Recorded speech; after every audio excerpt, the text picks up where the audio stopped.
চিমেনচাপৰি চেঙাজান মাজগাঁও অসমীয়া নামঘৰৰ ৰূপালী জয়ন্তী বৰ্ষ উপলক্ষে বাৰে বৰণীয়া সাংস্কৃতিক শোভাযাত্ৰা বাহিৰ কৰা হয়।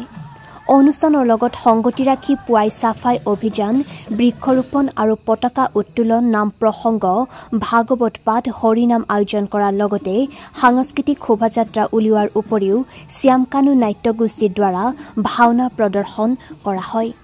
ইয়াৰ পিছত নৱপ্ৰজন্মৰ গুৰুজনা আৱাস দিয়া লক্ষ্যৰে ধৰ্ম আলোচনা আৰু যুৱক যুৱতী আগুৱাই নিয়াৰ বাবে বিভিন্ন বিষয়ৰ ওপৰত আলোচনা কৰা হয় বুলি জানিবলৈ দিয়ে। নিশাভাগত নৃসিংহ যাত্ৰা ভাওনা প্ৰদৰ্শন কৰি অনুষ্ঠান সামৰণি পৰিব বুলিও জানিবলৈ দিছে। হাজাৰ হাজাৰ ৰাইজৰ উপস্থিতিত নাম প্ৰসংগ, ভাগৱত পাঠ, হৰিনামেৰে বৈকুণ্ঠপুৰীলৈ পৰিণত হয় সমগ্ৰ অঞ্চলটো। নিউজ ডেস্ক ৰিপোৰ্ট, জোনাই বাৰ্তা।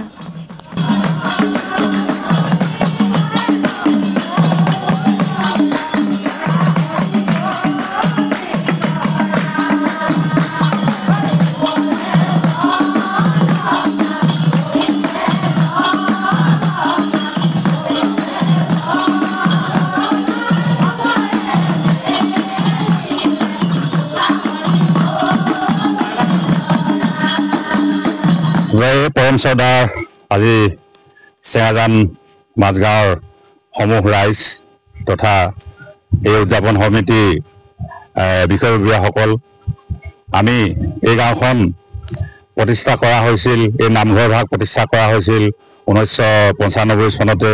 তেতিয়াৰ পৰা আহি আমি আজি এই 25 বৰ্ষত উপনীত হৈছোহি। আমি আমাৰ এই গাঁওখনত প্ৰতি দুবছৰৰ মূৰে মূৰে আমি বাৰ্ষিক স্বৰূপে আমি ভাওনা সমাৰোহ আমি পাতি আহিছোঁ। আৰু এই বছৰ আমি 25 বৰ্ষত আমি এভাগী দিনতীয়া কাৰ্যসূচীৰে আমি এভাগী দিনৰ ভাগত আমাৰ কেইটামান কাৰ্যসূচী লোৱা হৈছে। ৰাতিলৈ আমাৰ এভাগী নাটক মঞ্চস্থ কৰিব। আৰু দিনৰ ভাগৰ কাৰ্যসূচী ভাগ হৈছে, প্ৰথমে আমাৰ পুৱা ভাগতে আছিলে ৰাতিপুৱা সমূহীয়া চাফাই, তাৰপিছতে আছিলে বৃক্ষৰোপণ, ইয়াৰ পিছতে আমাৰ পতাকা উত্তোলন হৈ গ'ল। আৰু তাৰপিছতে আমাৰ শোভাযাত্ৰা কাৰ্যসূচী অৰ্থাৎ ভাগৱত ভ্ৰমণ হৈ আছে বা হৈ গৈছে। আৰু ইয়াৰ পিছৰ কাৰ্যসূচী আছে আমাৰ এতিয়া দিহানাম চলিব, নাম প্ৰসংগ হ'ব। ইয়াৰ পিছতে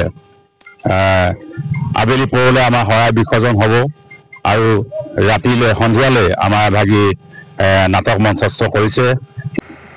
মাজৰবাৰী চেঙাজান মাজগাঁৱত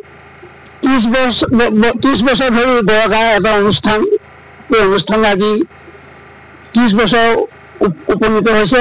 এই 30 বছৰ মূৰত আজি তেয়া সমষ্টই এদিনীয়া কাৰ্যসূচীয়ে প্ৰথম ৰাতিপুৱা আছিল প্ৰাৰ্থ প্ৰসংগ, চাফাই, তাৰপিছত প্ৰাৰ্থ প্ৰসংগ, বৃক্ষৰোপণ, এনেকৈ আহি কাৰ্যসূচী এতিয়া ভাগৱত ভ্ৰমণ উপনীত হৈছে। এই ভাগৱত ভ্ৰমণ ভাগ সকলো গাঁৱৰ সকলো সুমংগলৰ কাৰণে আজি তেয়া সমষ্টই ইয়াত আগবাঢ়িছে। ইয়াত যদি কোনোবাখিনি অপৰাধ সৰ্বপ্ৰথম তেওঁ মাৰ্জন কৰক আৰু গাঁওখনত কোনো মাৰিমৰ উপচকজানি দৃষ্টি। আমি 1995ত আমি আমি পাতিছিলোঁ গাঁওখন।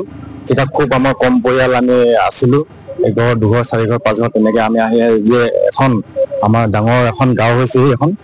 আৰু তাতে আমি জাতি ধৰ্ম নিৰ্বিশেষে, আমাৰ গাঁওখনৰ জাতি ধৰ্ম নিৰ্বিশেষে চেঙাজান মাজগাঁওখন আমি একেখন আমাৰ নামঘৰ গৃহত আমি সকলোৱে আমি ধৰ্ম চৰ্চা কৰি আছোঁ। তাৰে আজি আমাৰ 30 বছৰ অতিক্ৰম কৰিছে। 30 বছৰত আমাৰ আমি ৰূপালী জয়ন্তী হিচাপে হ'লেও আমি অতি পাছপৰা অঞ্চল হিচাপে আমি ৰূপালী জয়ন্তীটো আমাৰ মনৰ হেঁপাহ হিচাপত আমি পাতিব পৰা নাই যদিও আমাৰ ৰূপালী জয়ন্তী হিচাপে আমি কিছু অকণমান উন্নত কৰিব বিচাৰি আজি এইখিনি আমি কিছুমান কাৰ্যসূচী হাতত লৈছোঁ।